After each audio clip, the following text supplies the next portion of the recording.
नमस्कार, news take के Y factor में आपका स्वागत है। मैं हूं योगेश मिश्र। आपको लगता होगा कि अंधविश्वास की जगह केवल धर्म में और आध्यात्म में है। ऐसा नहीं है। टोटकों और अंधविश्वास की जगह हर जगह है, खास तौर से खेलों में और राजनीति में तो अंधविश्वास और टोटके देखते ही बनते हैं। राजनेता अपने चुनाव प्रचार से लेकर कपड़ों तक, खिलाड़ी अपने खेल मैदान में निकलने से लेकर के कपड़ों तक, सब कुछ में टोटकों का और अंधविश्वास का बहुत ख्याल रखते हैं। इस समय दुनिया भर में लोगों पर बुखार चढ़ा हुआ है फीफा वर्ल्ड कप का। फुटबॉल के इस विश्व आयोजन के बुखार में भी टोटकों और अंधविश्वास की जगह मिलती है।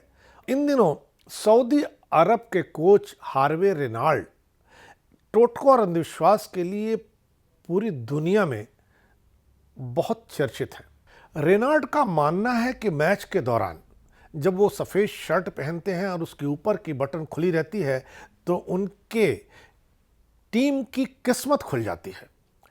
आप देखें, जब भी उनकी टीम खेल रही होगी तो रेनाल्ड उसी तरह की सफ़ेद शर्ट और ऊपर खुली हुई बटन के साथ पेविलियन में दिखेंगे। फ्रांस से लेकर वियतनाम और अभी सऊदी अरब, उनका बीते 23 वर्षों का सफर बहुत वैरायटी भरा है। अर्जेंटीना के साथ मैच में भी वो पूरे समय खुले बटन वाली बाह की सफ़ेद शर्ट में मुस्तैद नजर आए। अब अगले मैच में रेनाल्ड यही शर्ट जरूर पहनेंगे। 54 साल के रेनाल्ड ने अपने शुरुआती वर्षों का अधिकांश समय निचले पायदान की टीमों में एक कोच के रूप में बिताया था। उन्होंने 1999 में एक अनजाने से फ्रांसीसी क्लब एससी ड्रैगुइनन में शुरुआत की और इसे एक के बाद एक 3 पायदान ऊपर चढ़ाने में उनकी मदद के बाद उन्होंने कैम्ब्रिज यूनाइटेड का कार्यभार संभाला, जो उस समय अंग्रेजी फुटबॉल के तीसरे डिवीजन में थी।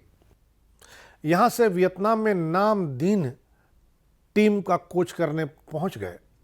कुछ महीनों के बाद वो फ्रांस लौट आए और वहाँ पर 5वें डिवीज़न की टीम एएस चेरबर्ग में शामिल हो गए। उनकी टीमों ने एक अलग तरह की शैली विकसित की है। तीव्रता के साथ खेलने, गेंद पर कब्जा जमाने की तकनीक के अलावा फिटनेस में सुधार पर उन्होंने बहुत जोर दिया है। वे जहाँ भी गए हैं वहाँ ऑफ फील्ड संस्कृति में बदलाव आया है। वो चाहे खाने के मामले हों, चाहे प्रैक्टिस के मामले हों, चाहे फुटबॉल के मैदान के बाहर खिलाड़ियों के संयम का सवाल रहा हो। अर्जेंटीना के खिलाफ भी रेनाल्ड ने टीम को अपनी ही शैली का खेल खेलने को कहा। भले ही अपनी टीम के विश्व कप के पहले मैच में अपमानजनक हार का जोखिम था, फिर भी उन्होंने अपनी शैली से मुंह नहीं मोड़ा। शुरू में ऐसा लग रहा था कि अर्जेंटीना पूरी तरह हावी है। लियोनेल मेसी अर्जेंटीना को आगे बनाए रखे थे, लेकिन उनके पास 2 गोल खारिज कर दिए गए और अकेले पहले हाफ में 7 बार ऑफसाइड पकड़े गए। रेनाल्ड के दृष्टिकोण से इसका मतलब था कि उनका ऑफसाइड ट्रैप पूरी तरह से काम कर रहा था। हाई रिस्क हाई रिवार्ड की रणनीति ने अंततः कामयाबी हासिल की और सऊदी अरब की टीम ने 3 मैच जीतने का करिश्मा कर दिखाया। सऊदी अरब ने पहले अर्जेंटीना के खतरों को बेअसर करने, फिर उन पर पलटवार करने के लिए उल्लेखनीय दृढ़ता और फिटनेस दिखाई।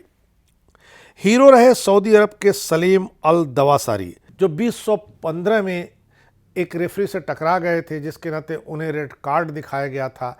देखना है इस बार सऊदी अरब के कोच का टोटका कितना काम आता है और इस विश्व कप में सऊदी अरब की टीम क्या करिश्मा दिखा सकती है। इस बार इतना ही। अगली बार फिर मिलेंगे किसी नए सवाल पर नए ढंग से बात करने के लिए। तब तक के लिए नमस्कार।